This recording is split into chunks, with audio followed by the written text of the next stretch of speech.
ใจว่าเอ้าลูกคือมีเงินมีคำแท้เสื่อนนมเป็นอันกล่องบากใหญ่นี่มาไว้ให้ลูกกินลูกเอาเงินมาแต่ซ้ายทำงานแต่ละมือแต่ละวันก็คือจะได้นมกล่องบากใหญ่เนาะปกติเห็นสื่อแบบใดแม่ แต่การซื้อเป็นอันกล่องนี่แล้วนี่ซื้อเป็นอันนี้ซื้อเป็นอันนี้ อ๋อจะมาเห็นในห้องแล้วแปลกบาดนี้ แปลกเอาลูกคือมีเงิน คือมันหลายแท้เพิ่นล่ะสรุปก็มี5อย่างสำคัญเนาะ บ้านเฮาก็เฮ็ดความละเอียดเนาะ แม่นละเอียดสำหรับคนลาวที่ยังมานํลูกมาเรียนอยู่เมืองไทยเนาะ สวัสดีค่ะ สวัสดีครับ สวัสดีครับ FC บอกกินแหลงซาแนล FC น้องมิมี่สวัสดีครับ สบายดีแม่สบายดี เวลาสวัสดีครับลูก เวลาสวัสดีค่ะ อยากนอนแล้ว ตอนนี้เนาะจะอยากนอนแล้วเพราะว่าตอนนี้ก็ถ่ายคลิปก็ประมาณ4 ทุ่มเกือบ5 ทุ่มเสร็จธุระนะครับพี่ๆวันนี้ก็อยากมาพูดคุยเรื่องราวหรือว่าถามคุณแม่เนาะคุณแม่ที่มากรุงเทพกับ1 เดือนเต็มแล้วเนาะ1 เดือนเต็มๆแล้ววันนี้ก็29ก็เป็นวันเกิดน้องเมลล่านะครับแล้วก็พอดีแม่ก็มาจากบ้านน้องมิมี่นะครับก็มีพี่ๆหลายคนก็อยากรู้เรื่องราวแล้วก็คอมเมนต์ก็เข้ามาเยอะนะครับว่าน้องเบลล่าต้องให้เรียนนี่ไหมแบบนี้นะครับแล้วก็ตอนนี้บอกกิแหล่งก็ได้นำเรื่องราวเนาะหรือว่านำหนังสืออหยังของเบลล่านะครับเตรียมยื่นที่จะเรียนเมืองไทยเลยแม่ดีใจบ่ที่เห็นลูกเรียนเมืองไทยดีใจเห็นแล้วเห็นหลานอันทำงานอยู่เมืองไทยเนาะเนาะ ใช่ใกล้ลูกหลานมาเข้าเรียนอยู่เมืองไทยก็ดีมกดีใจแล้วเนาะเบล ๆแล้วยังให้เข้าอยู่บ่แม่อยู่พี่หาเฮาแล้วมีความรู้เนาะเบลก็มาฟังจากปากคุณแม่นะครับหรือว่าจากคุณแม่ที่อยู่พังลาวเนาะครับเพิ่นก็อยากให้เรียนอยู่พี่เนาะ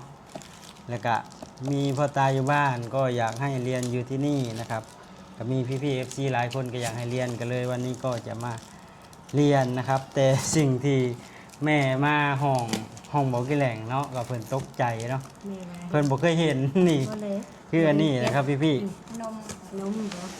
แต่ว่าเอามาแต่ซ้ายลูกคือมีเงินมีคำแต่ตกใจกันละมันบ่เห็นกล่องเนาะมาเห็นนมกล่องบักใหญ่ลูกคือมีเงินมีคำแท้เสื่อนนมเป็นอันกล่องบากใหญ่นี่มาไว้ให้ลูกกินลูกเอาเงินมาแต่ซ้ายทำงานแต่ละมือแต่ละวันก็คือจะได้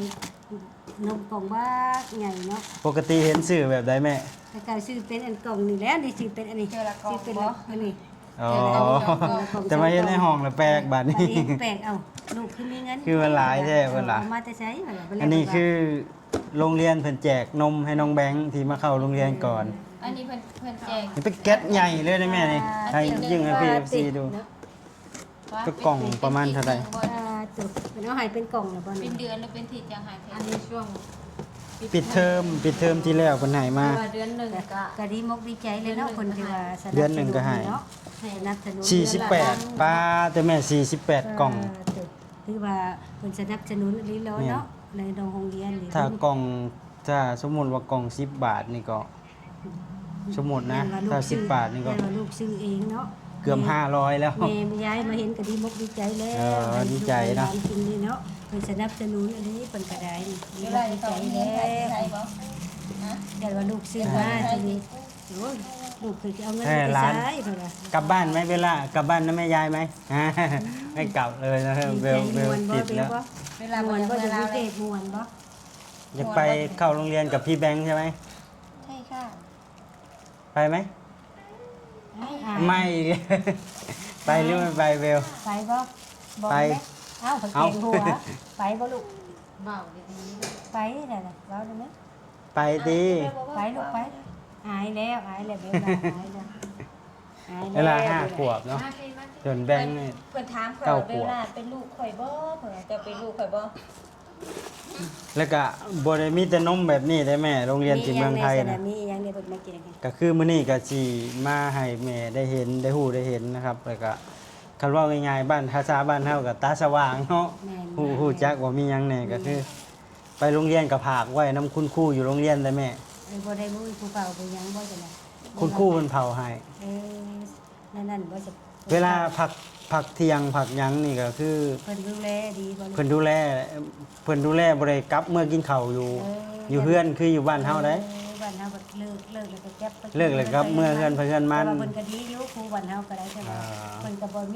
ได้เลี้ยงเลยเนาะเพิ่นก็อยู่ไกลก็ว่ามาสอนอยู่บ้านเฮาเพิ่นก็ได้เพิ่นก็ดีอยู่ บ้านเฮามันก็ยังสิเขาเอิ้นอีหยังมันบ้านนอกเนาะแถวบ้านนอก กินข้าวเอิ้นไปเอิ้นมัน ไปเอิ้นมันแล้ว แต่ว่าทางพี่นี่เพิ่นสิเลี้ยงดูอยู่โรงเรียน มีแต่ไปส่งไว้มื้อเช้า ส่งไว้ให้พ่อแม่แล้วก็กลับมาทำงาน กลับมาทำงานแล้วก็ตอน เพิ่นก็เบิ่งแย้งบัดนี้เนาะ แม่นก็ตอน ดูแลดีเด้อ ตอนเพิ่นเลิกเรียนจะไปเอา ก็ดีแล้วดีบ่ดีใจแล้วแม่ยายก็ได้เนี่ยนั่นน่ะ คือบ้านเฮาน่ะไปฝากไว้ก็เผาเนาะ พ่อแม่เผา กับเผากับแม่เพิ่นก็มาแล้วก็ไปพากไปว่าเพิ่นติดเพิ่นหยังแล้วก็มาแบบนี้ ลูกบ่อยู่ อย่าลูกบ่อยู่ มันน้องเฮาเพิ่นก็เพิ่นว่าเราอย่างหนึงก็อายเนาะอายคุณครูเลยก็พ่อแม่ไปเผาไปว่าลื่นเคยแล้วก็จังมาหั่นนะ อ๋อก็คือให้ ให้ติดคุณครูก่อน ให้ ให้อยู่ ญาติให้อิหยังไปเผาหั่นแหละที่ว่าผู้ดูแลผู้ปกครอง เผาละมือละได้นี่แล้วแบบว่าให้ลูก อ๋อ นั่นบ่คุณบ่เคยนะแบบว่าอายสิไปเนาะบ้านเฮาก็ได้ถึง แล้วก็มีหลายอย่างนะแม่นอกจากนี้แล้วก็ยังมีชุดนักเรียนนี่ก็บินที่ไปซื้อชุดนักเรียนน่ะเอามาไปเบิก แบบเบิกเอาบ่แล้วว่าเพิ่นได้เฮาซื้อบ่ เฮาซื้อชุดนักเรียนมาแล้ว สมมุติเอาหมดเป็น1,000 บาทแบบนี้เพิ่นก็ให้เอาบินน่ะไปแลกเอาเงินนํเพิ่นได้400 ว่าไงก็คือชุดฟรี บ่ฟรีบ่แม่นฟรีก็คือเพิ่นมีเงินค่าชุดให้400 บาท อืม เฮาสิซื้อเบิดเท่าใดก็เอาบินน่ะไปเบิกน้ำเพิ่นได้ คือว่าเพิ่นก็ดูแลดีอยู่เนาะ 400แม่นดูแลดีแล้วแม่อยู่นี่ นี่ อยู่เมืองไทย ดีมกดีใจเลยแม่ยายก็ได้ อ๋อ แต่ว่าลูกหลาน ดีใจบัดนี้ ลูกหลานบ่จักหยังเนาะสิว่ามาเข้าโรงเรียนอยู่ประเทศไทยก็แบบว่าบ่ฮู้จักที่ต่ำที่สูงเลยเด็กน้อยเนาะมันยังบ่รู้ แม่น เพิ่นก็ยังบอกยังสอนว่า แล้วก็เอกสารเนาะสำหรับกะคลิปนี้ก็เป็นว่าง่ายๆก็เนาะเป็นความรู้ให้คนลาวนะครับ ที่อยากนำลูกมาเรียนเมืองไทยนะครับ เอกสารที่เตรียมสมัครเรียนนะครับ อันดับแรกๆก็คือใบแจ้งเกิดเนาะใบแจ้งเกิด ถ้าอยู่พี่เพิ่นจะเรียกว่าสุติบัตร แต่เป็นว่าแม่เว้าง่ายๆคือบ้านเฮาก็แบบยืนบ่แบบว่าเสนอเพิ่นแม่นบ่ แม่นเอาสื่อไปแจ้งเพิ่นว่าคนนี้มีตัวตนจริง แม่น แล้วก็ต่อมาก็เป็นพาสปอร์ตของเบลล่าแล้วก็ต่อมาก็เป็นพาสปอร์ต แบบว่าเพิ่ พาสปอร์ตของเบลล่าแล้วก็ใบอนุญาตทำงานของพ่อใบอนุญาตทำงานของแม่ แบบว่าเพิ่นเฮ็ดแนวความละเอียดเนาะว่า แม่นละเอียดให้แล้ว ยังบ่ได้หมดได้นี่ก็คือใบแจ้งเกิดพาสปอร์ตลูก หลายอันหลายอย่าง ใบอนุญาตทำงานพ่อแม่ แบบแจ้ง ต่อมาอีก4ตัวที่4นี่ก็คือ เอกสารนายจ้างนะครับสำเนาทะเบียนบ้านบัตรประชาชนนายจ้าง แล้วก็ให้นายจ้างเซ็นให้ด้วยว่า เอกสารนี้ใช้เฉพาะไปสมัครเรียนแบบนี้อีก ตัวที่4แล้วยังมีอีกตัวที่5นะสำหรับโรงเรียนที่เบากิแหล่งไปสมัครนะตัวที่5นี่ก็คือ ใบรับรองการทำงานนะครับ ว่าเราทำงานอยู่บริษัทใดให้บริษัทที่เราทำงานนั่นเฮ็ดใบรับรองออกมาให้แล้วก็เซ็นอีกว่าบุคคลนี่เป็นลูกน้อง หรือว่าเป็นลูกจ้างอยู่บริษัทนี่จริงนะครับ สรุปก็มี5อย่างสำคัญเนาะ เป็นบ้านเฮาก็เฮ็ดความละเอียดเนาะ แม่นละเอียดสำหรับคนลาวที่อยากมานำลูกมาเรียนอยู่เมืองไทยเนาะถ้าเฮามาแบบบ่ถือกฎหมายว่าง่ายๆมันก็สิ กฎหมาย ยากอะแหละเพิ่นก็บ่ฮับแหล้วเนาะคนบ่มีต้นปลายสาเหตุอีหยัง ถ้าเกิดหยังขึ้นมาก็ครับ แม่น มีความรับผิดชอบ มันก็สิเสียหายโรงเรียนเพิ่นเด้อ ก็ดีเลยเนาะเพิ่น แล้วก็เอาครบอยู่เอาหลายอย่างอยู่ อันนี้คือเขาฟรีบ่ได้เสียเงินบ่ เข้ามันก็ เสียค่ะ บ่ได้เสียค่าเทอมถ้าเป็นโรงเรียนของรัฐบาล ถ้าสมมุติว่าขึ้นหอนหองมอนก็คือสิได้เสียบ่ เพิ่นน่าจะมีนโยบายเรียนพี่ฮอดป .6 หลังจากนั้นน่าจะเริ่มเสียค่าเทอมหรือว่าเฮาสิย้ายไปเรียนเอกชนก็แล้วแต่ความสะดวกของเฮาหั้นนะหรือว่าแล้วแต่ความสามารถ ความสามารถของพ่อแม่ยายไปเรียนเอกชนก็ได้แบบนี้ ก็ถือว่าดีหลายเนาะ แม่นก็ ดีเลย ก็ดีเนาะ บิ่งดูแล ก็ต้องขอขอบคุณนะครับขอบคุณประเทศไทยแล้วก็ขอบคุณคนไทยนะครับที่ให้ ขอบคุณ งานทำนะครับขอบคุณนายจ้างด้วยนะครับ ดีมกดีใจและยายก็ได้เนาะลูกหลานบ่กล้าสิเป็นเพิ่นก็ดูแล ถ้าเพิ่นบ่เซ็นเอกสารให้เฮาก็เรียนบ่ได้คือเก่า นายจ้างก็เปรียบเสมือนพ่อเปรียบเสมือนแม่อะไรเนาะพ่อแม่ผู้ที่สองนะครับ เพราะว่าทุกอย่างก็ต้องได้เข้าหาเพิ่นนั่นแหละเนาะมาอยู่เมืองไทยก็ ถ้าบ่มีเพิ่นก็บ่สามารถอันนี้ได้ แมน เฮาก็บ่มีอันเงินเดือนอีกเนาะ แมนเพราะว่าทะเบียนบ้านกับของเพิ่น หรือว่าเพิ่นก็มีน้ำเฮาแหล้วเนาะ แมนก็เอกสารก็เตรียมไว้หลายอยู่สิไปสมัครของเบลล่า ได้ย้อนเพิ่นนั่นแล้ว ข้าวน้ำก็เพิ่นให้กินบ่ยังบ่เที่ยง ให้กินอยู่โรงเรียนมีข้าวมีพวกครัวถือแต่ซ่อนกับอันถือแต่ซ่อนกับหยังก็น้ำก็มีอยู่โรงเรียนแต่ว่าถือไปเองมีที่กรอก เพื่อความสะดวกแต่จริงๆอยู่โรงเรียนเพิ่นก็มี ก็ดีมกดีใจ อันนี้ก็น้องก็มิก็ยังบ่รู้เนาะ มิมี่ก็มาถามก่อน บ่ค่อยฮู้ทุกคน แต่ร้านเนี่ยเรียนคือเพราะว่าเพิ่นอยู่คนละที่ ร้านได้เขาเฮียนกับรายเดือนแล้วเป็นสิเข้าปีแล้วบ่ฮอด เทอมหนึ่งนะ เทอมหนึ่งแล้ว เทอมหนึ่งเลย บ่ค่อยฮู้เนาะทุกคน มาแต่มาดูอยู่แต่ว่าบ่ค่อยได้ถามได้อิหยังเพิ่น บัดนี้ดีมกดีใจบ่มี ก็ดีใจเนาะที่ร้านได้มาเข้าเรียนอยู่ไทยเนาะ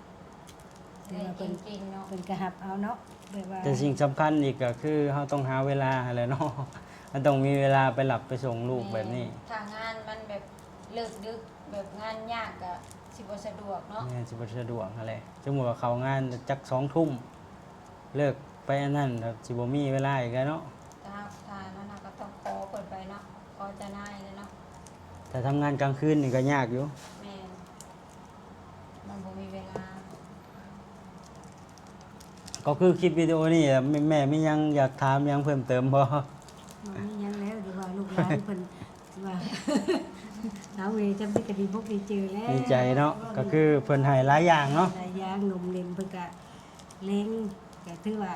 ขอบ น คุณ ม ขอบใจ ข้าว เพิ่น อีก หลาย เพิ่นก็เลี้ยงให้แม่นมข้าวโอ้เพิ่นเลี้ยงหลาย ๆ แนว ก็ซ้ำนี้แหล้วเนาะ